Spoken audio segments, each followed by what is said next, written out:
Humanities Center for its support of my work and for the opportunity to share it here today.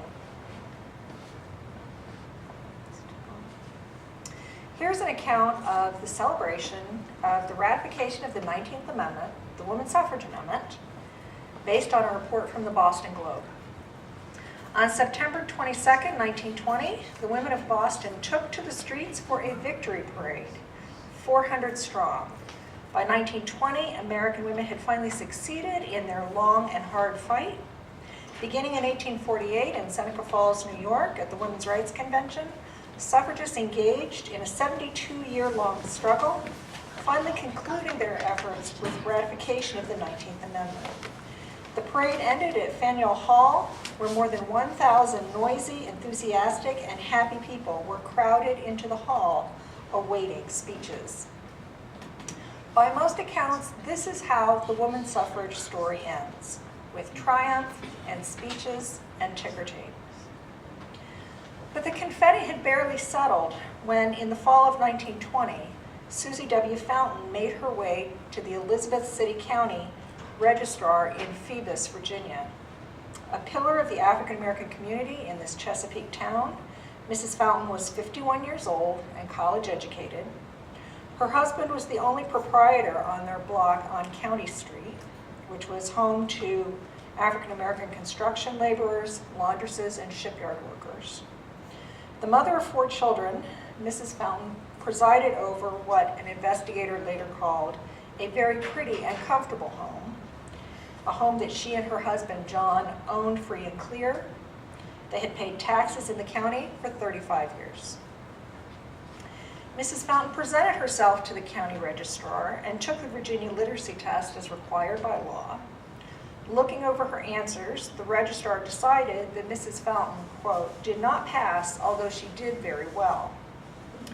Registrars had the power to decide whether a person's answers were correct or correct enough to pass. And anybody within earshot would have realized that when the registrar said she failed the literacy test, the Commonwealth of Virginia was saying that she was illiterate. Mrs. Fountain's trip home was not a ticker tape parade, and she had no intention of ever going back.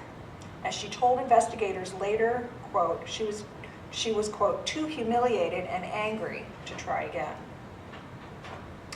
Mrs. Fountain was hardly alone. The files of the U.S. Department of Justice, the records of the NAACP, and African-American newspapers are filled with letters of complaint, investigative reports, and affidavits that document the widespread disfranchisement of African-American women in the first elections after the 19th Amendment was ratified, and for decades to come. These suffrage stories do not fit what Nancy Hewitt called the master narrative of the 19th Amendment, the familiar account of the movement that still prevails in scholarship and history textbooks. In this familiar rendering, the women's suffrage movement began in Seneca Falls in 1848, persisted through decades of disappointment, and finally prevailed in the wake of World War I when suffragists won ratification. This master narrative persists, and no wonder, for its core elements originated with Stanton and Anthony themselves. Scholars as well as activists, they were the first to publish a history of the U.S. women's suffrage movement, an account that began in Seneca Falls and that, according to their hand-picked successors who finished the history, ended triumphantly with ratification.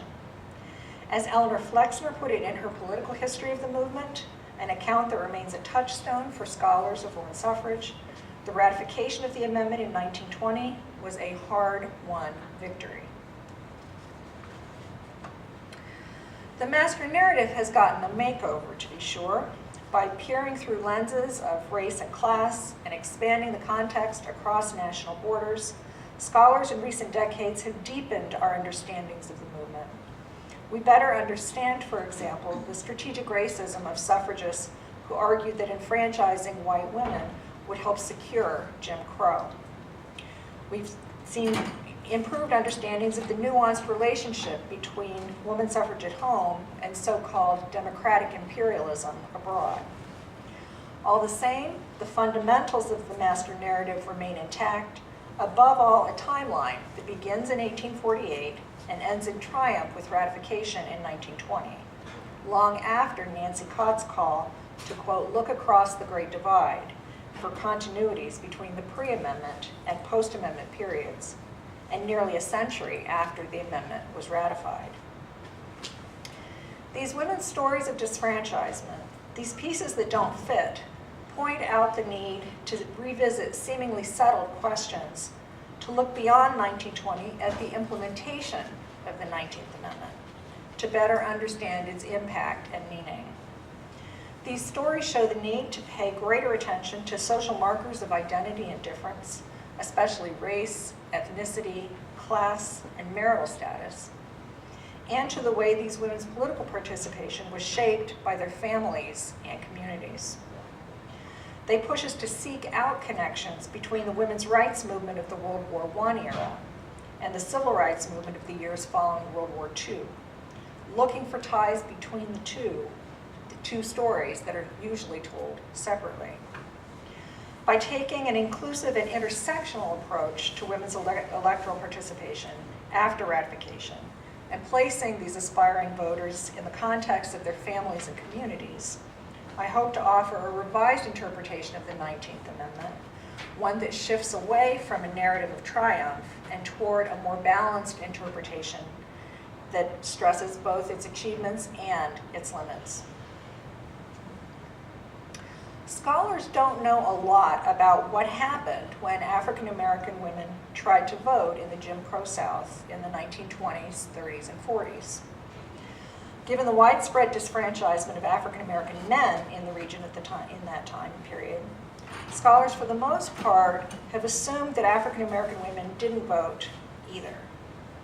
Explanations for why they are presumed to not have voted likewise rely upon assumptions that either they didn't try because they weren't interested or because they were afraid, or that they did try but that they were subject to violence and voter suppression like black men.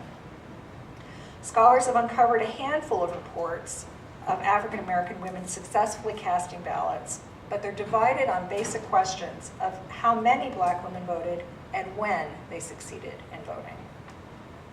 Did a few crack the barrier right away in 1920? Or did large numbers of African American women succeed in an early groundswell? Did women who succeeded in voting retain that right over time, or did they gain it only to lose it when the forces of reaction gained strength? In short, did access to the franchise gradually expand between the 1920s and 40s? Or did it peak in the early years after ratification and then dwindle to near nothing? There's a lot that we don't know, but here are a few things that we do know. It's clear that in 1920, substantial numbers of African American women in communities across the South mobilized to register and vote. This photo is of a group of women from the town of Ettrick, Virginia. The picture was taken in the fall of 1920, and the picture identifies them as the first female African American voters from their town. They also are all faculty members at Virginia Normal College across the river in Petersburg. For an additional example, for example, in the September 1920 registration period in Maryland, some 247 African Americans in Charles County, more than 2/3 of them women and all of them Republicans, registered to vote. In Duval County, Florida, nearly 6,400 African American women registered. And in the city of Jacksonville, which was then the largest city in Florida, African American women constituted a narrow majority of the new female registrants. But despite some successes, in a great many places, African American women in 1920 were denied registration. Some, such as Mrs. Fountain, failed arbitrary literacy tests. Some were given the runaround until the registration period ran out. In Hampton, Virginia, Mrs. Allen Washington complained to the NAACP that she and a friend had made repeated visits to the registrar's office, each time being told to return at a later date. On the last day of the registration period, they were simply refused, a staff person admitting to them as the clock ran out that, quote, "To tell you the truth, we're not going to be bothered with a lot of colored women." 28 women from Columbia, South Carolina, signed affidavits stating that they had been told to take a literacy test other than the one prescribed by the state, protesting that, quote, "White women were not required to go through this illegal routine." They and 4 other women sued to try to reverse the registrar's decision, but a county judge dismissed their complaint. In Fulton County, Georgia, Registrar Lucien Harris, according to the report, quote, "suspended the registration of women altogether." He claimed that he needed to redeploy his staff to more pressing matters. Almost as an aside, the same news report noted that, quote, "Mr. Harris said the registration of Negro women had been at least 10 to 1 heavier than the registration of white women." And, quote, "There were automobiles hauling Negro women to the courthouse Tuesday morning when he closed the books." In Muskogee, Oklahoma, when the registrar was approached by African American women, he resigned. This here is an affidavit by a woman by the name of May Petty. It comes out of North Carolina. It's dated 1935, and in it she attests that she filled out a registration paper, but when she went to vote, her name was not in the registration books and she was turned away. Sometimes women attempted to register independently or in groups, but there's abundant evidence that family members, spouses, brothers and sisters, in-laws, tried to register to vote together. In 1925 and 26, a group in Birmingham, chartered as the Ex-Soldiers Cooperative Association, petitioned the President of the United States to enforce the 14th, 15th, and 19th Amendments. In this petition and in a series of 8 letters, including this one here by one of the group's key organizers, Lula B. Murray, association members decried their poor treatment at the Jefferson County Board of Registrars and asked that their voting rights be respected. Each letter justified the request by their military service in the Great War, or, as Ms. Murray's does, the service of a family member. "I am a sister of a deceased ex-soldier," Murray writes. Other signatories to the letters or petitions included Jim and Ozzie McNabb, who I found out were her brothers, a husband and wife, Gus and Alice Stewart, and neighbors with addresses on the same streets. The women's suffrage narrative separates women from their husbands and brothers, but these records make clear that for many African American women, attempting to vote was a family affair. Many of those who succeeded in registering, or thought they had succeeded in registering, found that come election day, they were denied ballots anyway. Black voters in Waco, Texas, who tried to vote in the Democratic primary in July of 1918, women and men together, complained that, quote, "We were prohibited from having any part in this election. Our women were properly registered," they insisted, "and every requirement fulfilled." In Wilkesboro, North Carolina, 5 women, including 2 college-educated teachers, joined 8 men in signing affidavits affirming that they had registered to vote for the 1934 election, but were turned away on election day. Such tactics were frustrating, sometimes even humiliating, but trying to register or vote could be downright dangerous. In 1920, women in Jacksonville, Florida were arrested for trying to register, spreading both fear and resolve through the community. Mrs. Jane Loudry of that city sent newspaper reports of the arrest to the NAACP headquarters and explained, quote, "I have talked with a great many colored women, and they say they're afraid to go and cast their votes." She added, "See what a quandary we are in, and without the help of a most high and just God and of the help of this great NAACP, we here in the South would be completely helpless." However, she didn't leave it to God and to the National NAACP. Rather, she asked them for the address of her local branch so she could join. The black registration in Jacksonville was reported to be very high, and white supremacists organized to prevent the new registrants from voting. a Republican campaign official reported that 1,000 members of the Ku Klux Klan paraded the streets of Jacksonville in disguise on the night of the 30th of October, 1920, which was a date right after the close of the registration period, but right before the November election. The effort to intimidate succeeded only in part. An investigation by the NAACP found that more than 4,000 registered African Americans showed up at the polls anyway and were turned away. Local and national observers breathed a sigh of relief when Election Day passed without major violence. And the NAACP used the promise of 1,000 affidavits testifying to the disfranchisement in Jacksonville to win hearings before a congressional committee and A. Mitchell Palmer's Department of Justice. Jacksonville escaped major violence on Election Day, but threats could not be ignored. In January 1926, in Birmingham, an African-American school teacher by the name of Indiana Little led, here I quote the report, as many as 1,000 black women and a few men in a march on the Jefferson County Board of Registrars in an effort to register.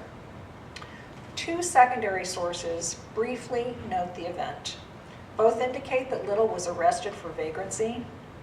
What they don't mention is that she was sexually assaulted while she was in custody. Justice Department records show that Little stated in an affidavit that after her arrest, she was, quote, carried by an officer that took her out of the Board of Registrar's office and locked her up, where she was, quote, beat over the head unmercifully and forced upon the officer's demand to yield to him in an unbecoming manner. A U.S. Senator, a Department of Justice official dismissed the complaints arising out of the march as, quote, a protest by some troublesome colored folk. A U.S. Senator, however, intervened on Little's behalf and asked the Attorney General to investigate. As far as I can tell, no such investigation was ever completed. There, the paper trail on this affair ends, and soon Indiana Little herself largely dropped out of the historical record. There is a bigger story to be told. This research is part of a larger project that investigates the possibility that great masses of women, in particular women of color and poor women, found that the federal amendment failed to guarantee their right to vote. Female disfranchisement among communities of color was apparently not unusual in the Southwest and West. Newspapers, affidavits, and court cases document complaints by Mexican American women and Japanese American women that they were being excluded from the polls in Texas, Arizona, California, and Washington.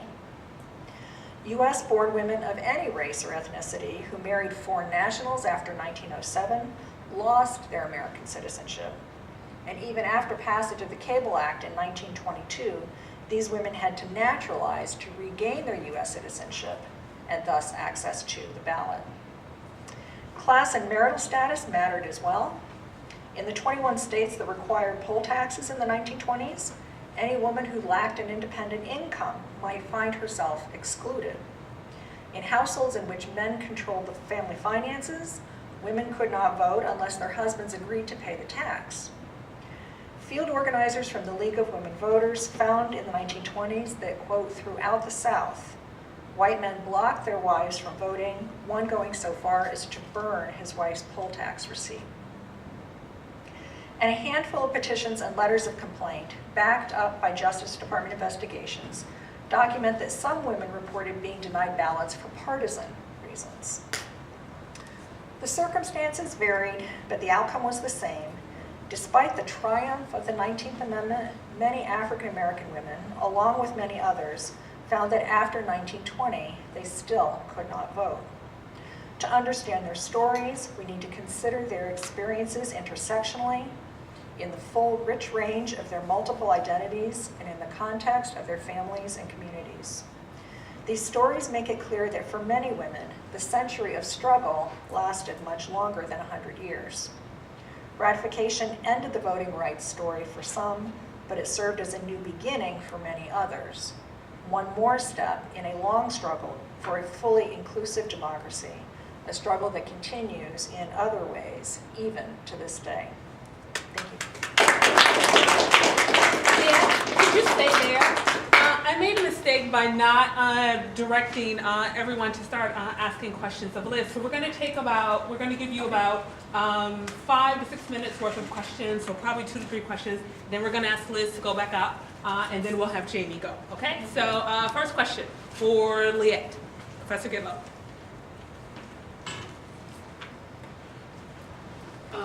I was wondering if you could elaborate a little bit on this partisan dimension. Is it more frequent that women are blocked when they might register in the non-prevalent party? I don't have any statistical data. All I have are scattered cases, and these come out of Justice Department reports and investigations. There are clearly cases in which women registered for a party that someone didn't want them to register for, and they complain about being blocked at the polls. I've seen evidence in Pennsylvania and evidence in Missouri. So, in fact, in Missouri, I found a petition signed by a bunch of people, including one former state senator who complains of being disfranchised in an election in the 1920s. So, I don't have a sense of the dimensions of it, but clearly that there's an element of that. Good. Tim? Where does the triumphalist narrative come for the 100 years and then success thing? It sounds like something that wouldn't be supported by new history. Does it come out of the early part of women's history, or does it come out of the consensus history of the past? I think it really comes from Stan and Anthony themselves. It comes from their original history of the women's suffrage movement, which of course they did not live to complete, but their hand-picked successors did. And that's how they frame the narrative.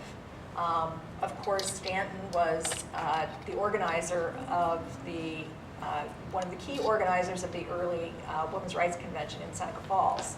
And so, interestingly, this narrative puts them at the center, which is not to deny their critical importance to the movement, but I think that we need to take a broader look. But it's still a narrative that seems remarkably locked in place, despite work that's been done to show diversity within the movement and things like that. The timeline still remains pretty well locked in place. And my broader argument is that you can't call it a triumph if it's not effectively enfranchising significant numbers of the population. Mark? Liette, you mentioned a couple of non-southern states that were excluding minority women. Is that true for men as well? I'm finding some cases of that as well, but most of what I've found is relating to women in these areas. So, but ethnicity and race obviously makes a very big difference. One thing I haven't looked at yet that I would like to look at is what happens to Japanese Americans post-internment. When they resettle either in their former communities or in new communities, what happens when they try to vote? I mean, are they welcomed as voters at the polls? And that I don't have a very good sense of yet. So. Anyone else? I have a two-part question. Oh, okay. Okay. I wonder, how much do you think, so I'm thinking about the letter where the woman had members of the community sign, on her behalf, the ex-soldier sister. I wonder, have you found evidence of organized efforts of African American women to sort of present themselves as respectable, upstanding citizens worthy of voting? Yeah. Like organized efforts to do that. Do you think they're just doing it, or do you feel like there's some discussion in the community where it's like, this is what we need to do? I think there's some of both. I think there's some of both. There seems to be organization among teachers, whether at the elementary or secondary level or at the college level, which would have been very important in places that required, quote, literacy tests, right? These were people who had a high level of learning within the community. I've also found some of it in terms of individual initiative. Even though statistically African American men's participation in the electorate in the Jim Crow South at this point in time is statistically practically zero. Even so, it was fairly common in in any given town for there to be a couple of African American men who were enfranchised, sometimes pastors, but often best men of the community. And some of the people who I'm seeing, some of the women I'm seeing turn up at the polls in 1920 are the wives of the best men. So, so there are some class considerations here. Okay. So. Any other question? Do you get a sense that the decision to make registering to vote a family affair is a way to possibly ward off from the threat of danger, from the threat of violence? Clearly, Yeah. clearly, yeah, no question. So, I mean, it's really very bold. Each of these letters, as well as the petition that came out of this association, they were all sent registered mail, and they were all sent with a return address, an individual's return address. And much of what I've seen, many of the letters don't have a return address, or they're anonymous, they're not signed. So these were really exceptional. So, and the consequences of this activity could be very serious, even for the case in Birmingham where I looked at Indiana Little. I can't find her. I mean, I find her in the 1940 census, in the 1910 census and the 1940 census. And in the 1940 census, recall earlier, of course, she had been a school teacher. She's now listed after a decade of, the economic immiseration of the Depression. She's listed as a maid. And after that, she only surfaces in the historical record when she, so far from what I've been able to find, when she files a request with the Department of Defense to have a gravestone marker made for her veteran husband when he dies in the 1950s. Okay, Professor Jay, last question. Yeah, another interesting dimension to what you're calling attention to, for me, has to do with the limits in the history of the feminist movement, from Wollstonecraft to French feminism and beyond, the limits of a kind of narrow focus on the realm of the legal and the political to address the subordination of women. For example, the textbook I use in my contemporary critical theory course on feminism that we just covered a few weeks ago makes a distinction between liberal feminism, which starts with Wollstonecraft and runs up to the suffrage movement, and then raises the question of, well, why did we have subsequent waves of feminism informed by Marxist theory, Simone de Beauvoir's breakthrough concept that a woman is made, not born, and then the rise of a more radical form of feminism that looks at the construction of gender in connection with the cultural realm is really interesting, because what you're calling attention to here really was the limits of the really important breakthrough of the suffrage movement, which sort of was the capstone of this first phase of the feminist movement, which then had to do a lot more work in the cultural and social sphere, right?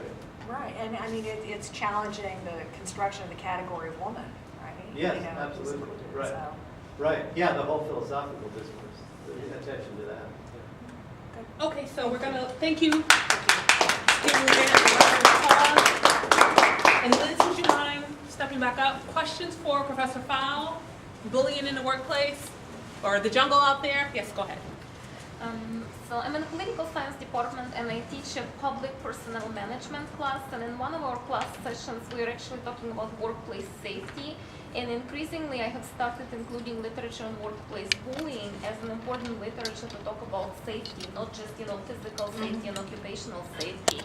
And what I see that emotional bullying seems to be very prevalent, maybe much more powerful rather than physical bullying. And also the way we position this, we related back to this issue of sustainability and survival, that bullying as a phenomenon negatively affects organizational culture to such an extent that some organizations develop dysfunctional cultures. So I was actually wondering if you, in your historical research on workplace bullying, if you have come across some type of literature or evidence of when organizations tried to overcome these types of culture, dysfunctional culture due to bullying, and when organizations were more successful to destroy the dysfunctional organizational culture and develop a more sustainable culture? Is there any discussion, or maybe the discussion of how leadership, new organizational leadership matters for changing the pattern? What I would probably say is that literature is being written now. I mean, there are plenty of studies that are starting to deal with this, so we're kind of like at that moment at which something that used to be sort of accepted is no longer accepted. I do this when I teach labor history. I talk about the fact that we have this image of the workforce, the workplace is relatively unchanging over time. There were aberrations like slavery that use physical coercion at work. They separate out the sort of history of violence and our knowledge about 19th century culture from our understanding of the workplace. And I say, just remember, in the 19th century workplace, your immediate supervisor can throw you down a flight of stairs. They can hit you over the head. They can fight with you. As a matter of fact, there were lots of fights on the shop floor up to and including the 1940s and 50s. Our current intolerance for this behavior is a historical development.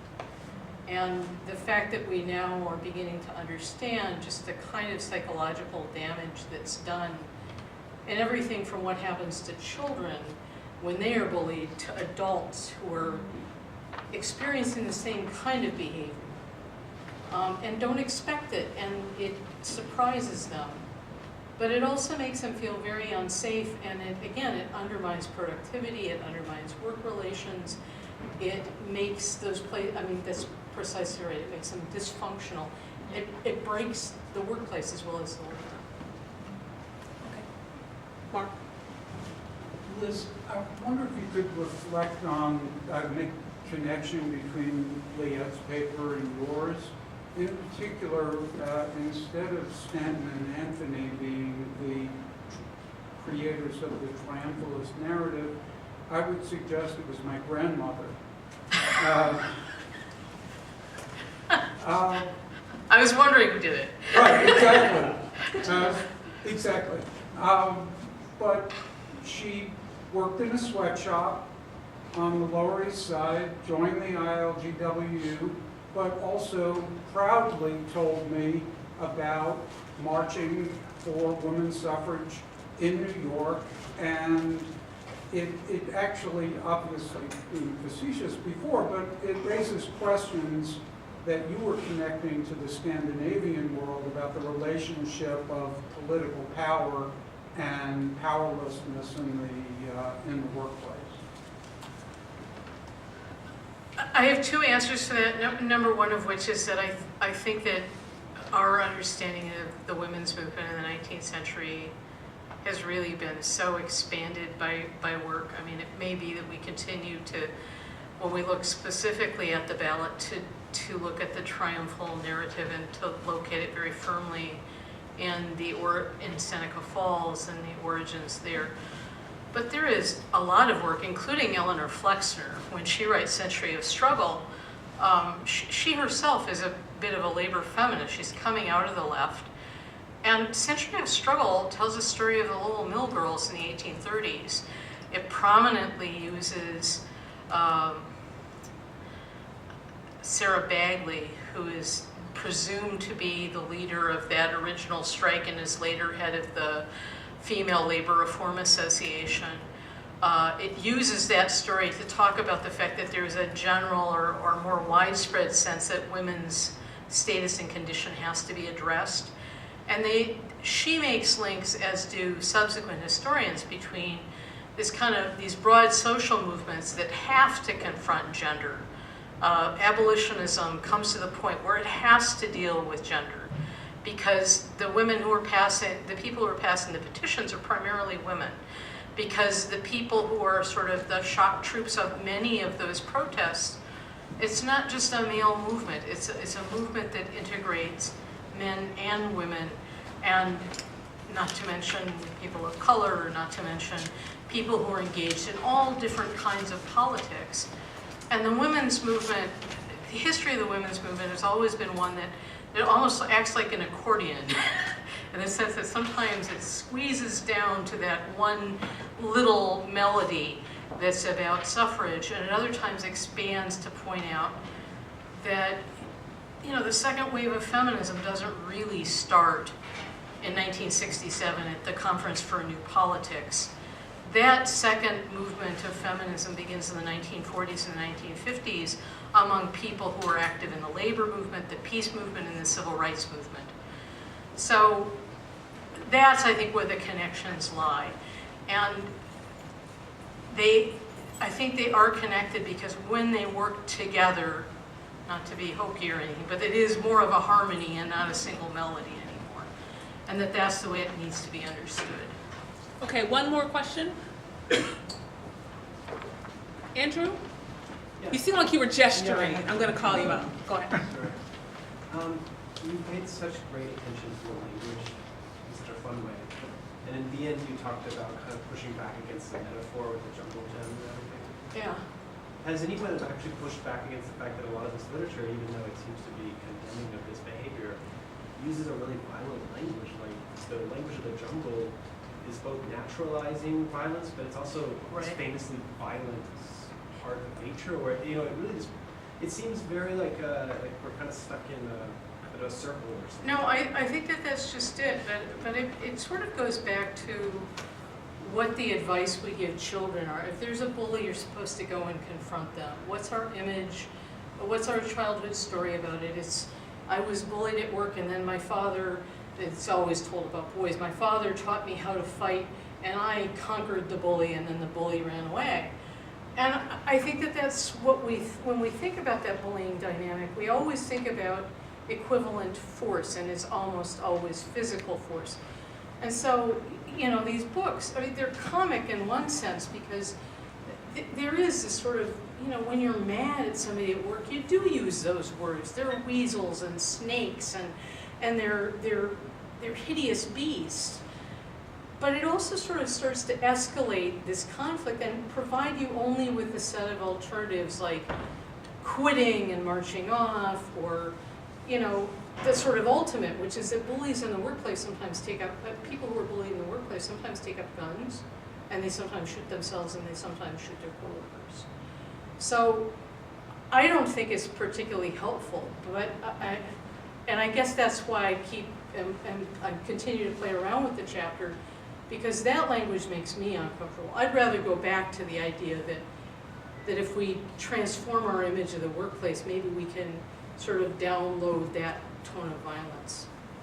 Karen, did you have a question? Okay. Yes. I Just do. as long as it's not a speech, as long as you get right to No, the it's point, not a you get right to it. There's an effort in a number of states right now, most notably Texas and Tennessee, to change workers' comp laws that would make people who are injured at work by other workers or by other people not involved in the workplace, that unless they are defending the workplace, they are not covered by workers' comp. Do you see that as tied into this larger issue of bullying, and have you thought about this as its implications? I hadn't heard of this, although it surprises me not at all. It's actually a return. It's been a long time since I read early 19th century law, but Christopher Tomlins writes a little bit about this. And as a matter of fact, it's through the 19th century, companies and businesses are actually quite capable of offloading their liability on any kind of worker accident by blaming it on the worker themselves for engaging in hazardous behavior or on coworkers. And so they are actually trying to return to that day in which the employer is not responsible for anything except for the smallest, most specific kind of injury and harm. And if you offload that, then you can't sue a company for not pursuing safe workplace policies and sort of prohibiting or trying to limit conflict at work. You know, it's basically a move to get the liability away from the employer. But I hadn't heard that, and now I'll just add it to my notes. But thanks. Okay, let's thank you again.